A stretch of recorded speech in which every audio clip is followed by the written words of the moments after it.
housing affordability. What is really going on here? That's what we're going to be talking about today. Let's get into it.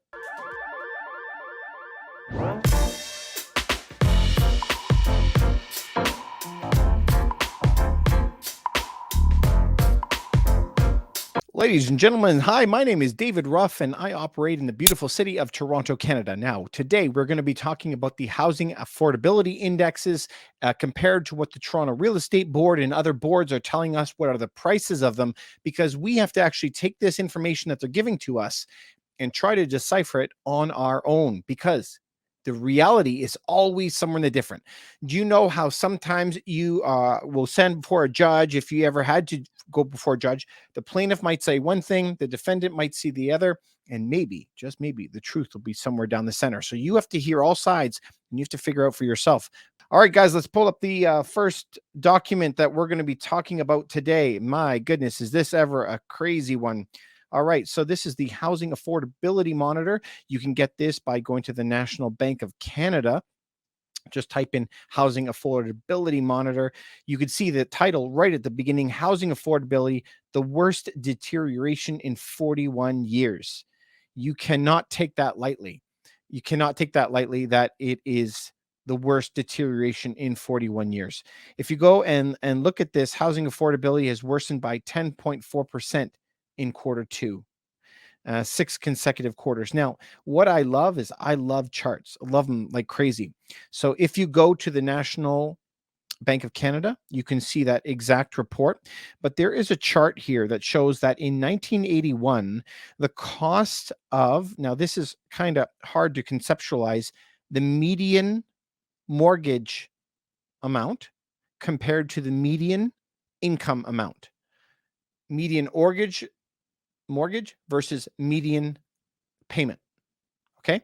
So in 1981, Vancouver was all the way up to 105% of the average, the median income to pay for a home.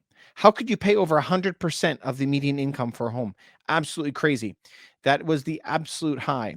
Again, it spiked in 91, but as you see that in the early 2000s, they're all sitting around 50%, but then it skyrocketed. Where are we today? So remembering 81 was the worst. If we come back to today, Vancouver is now extremely high, 95%. Vancouver is at 90%.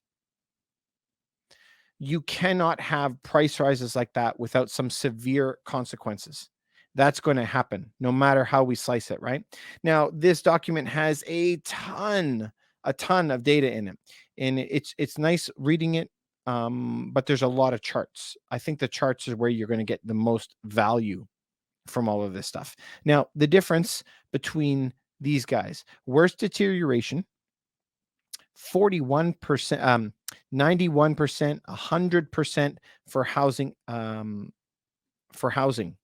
Okay. Super high. Now let's go over to what the Toronto Real Estate Board is giving us. The Toronto Real Estate Board says that in July, new listings across Ontario is only up 6%. Only up 6%.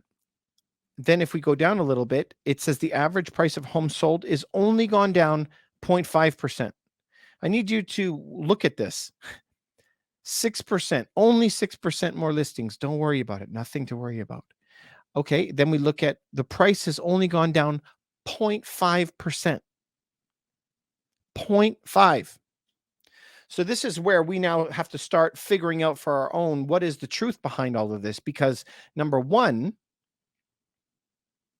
side is telling me barely any more homes are coming on the market.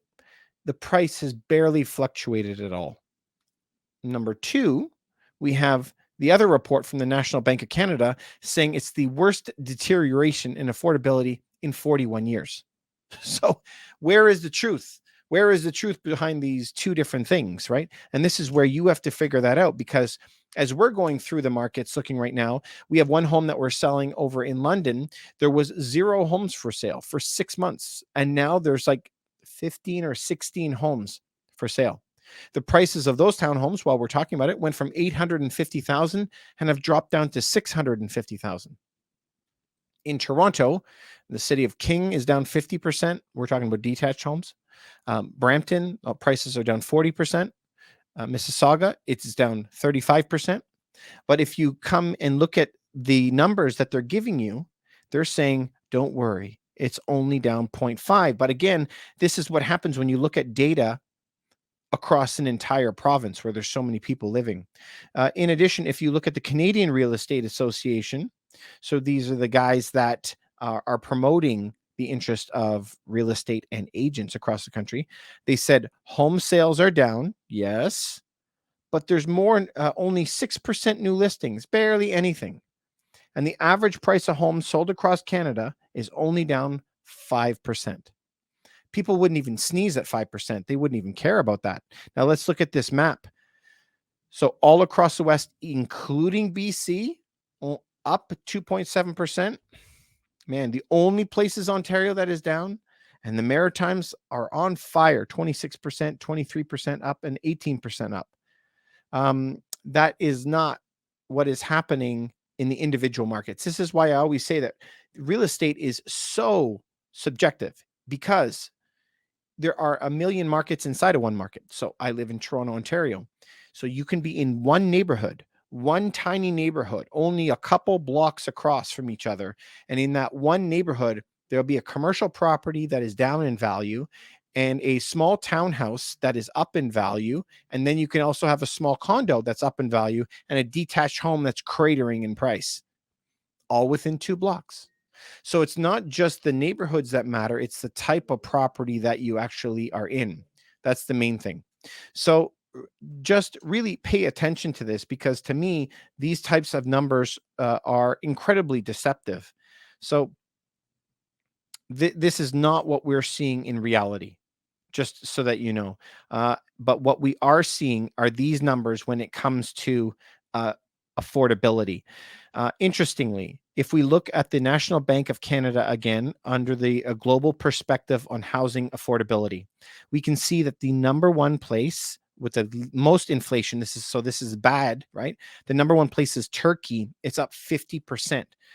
Of course, Turkey is printing so much money that it's out of control. But New Zealand, Australia falls after that, 25%, 23%. That is because of inflation. But then after, Russia is there. Well, Russia, we know what's happening in Russia with the war, but Canada is there and America, and they're only like number 6 and 7 on the list or something like that. They are super, super, super high inflation. And this number is much closer to real inflation rather than stated inflation. This is probably the correct number for the inflation number. So Canada's sitting at 18.1%, which is right around where we should be. Around 17 or 18% is what real inflation is today. So even though that they'll say, whether you're in the States or Canada, 8 or 9% inflation, you and I know, as people who are going to buy stuff at the store, food is not up 8%. It's up way more than that. Gas is up way more than 8%. Housing is up way more than 8%. Everything is up more than 8%. So this is a better way for you to look at it. In addition, they have a list here of the price per square foot of downtown apartments.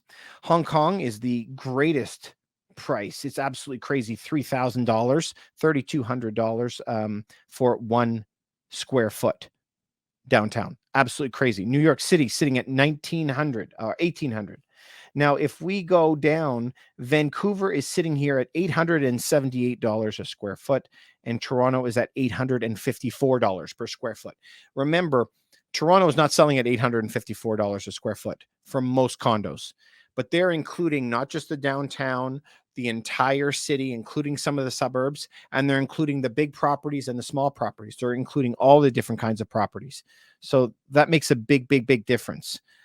But Vancouver and Toronto, even Ottawa, Quebec City, Winnipeg, they're all on that list. But the other cities are not as bad. We're talking about keeping Toronto and Vancouver out of that top spot, but it's way, way up there. It's company: Berlin, Paris, London, San Francisco, Boston, Tokyo, New York, and Hong Kong. Those are the only cities that are more expensive than that. So in a global perspective, Canada's housing inflation, some of the worst in the world. Canada's price per square foot is some of the worst in the world. Very, very high.